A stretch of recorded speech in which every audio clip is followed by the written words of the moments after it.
all power belongs to the people of Uganda, and that they shall exercise this right by choosing leaders of their own free will through the conduct of free and fair elections. The Electoral Commission launched presidential campaigns on 29 September 2025 after nominating 8 candidates. Since then, campaigns have intensified nationwide. One contender, Frank Bulira, has drawn attention due to concerns about his limited visibility on the trail. During an interview with NTV at his party offices, Bulira listed several challenges affecting his campaign, including frozen funds, intimidation of party finances, and confiscation of campaign materials. We got financial issues after my accounts were freezed. Many presidents who are friendly to Dr. Kiyingi and to our party were intimidated. Can you imagine even reaching an extent of blocking World Remit, a money transfer company, blocking it in Uganda, not to bring in money in Uganda, because World Remit used to transact money sent by Dr. Kiyingi. My t-shirts, a container of t-shirts was confiscated, which was coming from China. Presidents were intimidated. Hakainde Hichilema was called 3 times that if we dare see any money coming from Zambia coming to support this campaign, it will be like you are opening up war with Uganda. But we are not rebels. We are peacefully contesting with Mr. Museveni. Despite the setbacks, he said he has a clear strategy focused on door-to-door mobilization, town hall meetings, and selective rallies aimed at direct voter engagement. I've not featured in many areas. Secondly, because we have been on ground for the past 3 years. Besides the 15 years since Dr. Kiyingi initiated the Uganda Federal Democratic Organization, I was the personal assistant for Dr. Kiyingi. I know all our contracts, district to district. I know all our network, and that is why it was so easy for us to collect the required signatures, and we made up to more than required numbers of signatures. So that very system is the one we are using to canvass for our votes and support. What Ugandans are missing is my appearance, physical appearance. It is because we've been handicapped by the state trying to freeze our accounts. We've been in the field for quite a long time. Within just 3 weeks, 3 weeks are just enough for me to rotate this whole country. This country is very small.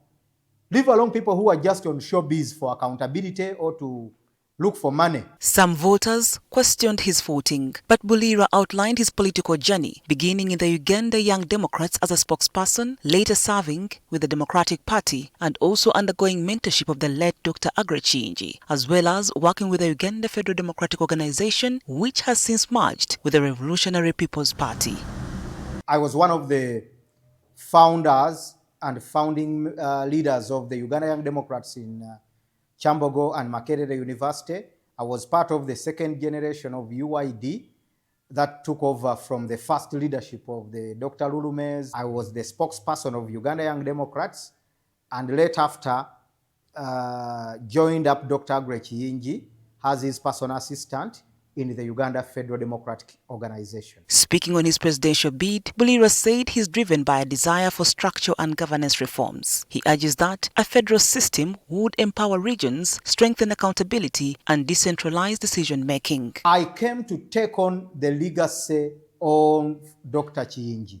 He believed in a true democratic and changed Uganda under a federal system of governance. In this race, there is no candidate who has what the Baganda call a chiddako. Everyone is looking at, let's contest with Mr. Museveni. The rest God will decide. To me, I believe that Mr. Museveni can leave presidency and we have someone new in the State House, and Mr. Museveni, in case he needs political continuity, he leads the opposition. I believe that he can be the next leader of opposition if he still wants to be in politics. And we can take over presidency and we give him his privileges as a former president, as it is in other countries. On the election process, he said he has studied governance systems with strong centralized structures to inform strategies that safeguard participation and voter rights. He stressed that issues like vote rigging and electoral fairness must be addressed before tactics such as protest vote mobilization can work. I urge Ugandans to be on the polling stations. We are also working in the background to see that the rights of Ugandans to vote their next president are not being played on. He also condemned the violence against rally-goers, including the use of tear gas by security forces in Kawempe, calling for such incidents a threat to democracy. It was so unfortunate that this happened in the middle of this campaign that Mr. Byabakama says that it is smooth and the election is going to be free and fair.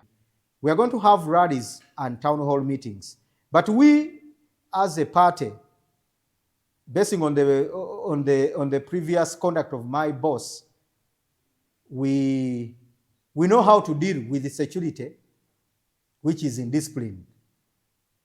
We deal with the individual officers, but not even the entire force, and those be the lesson to the others.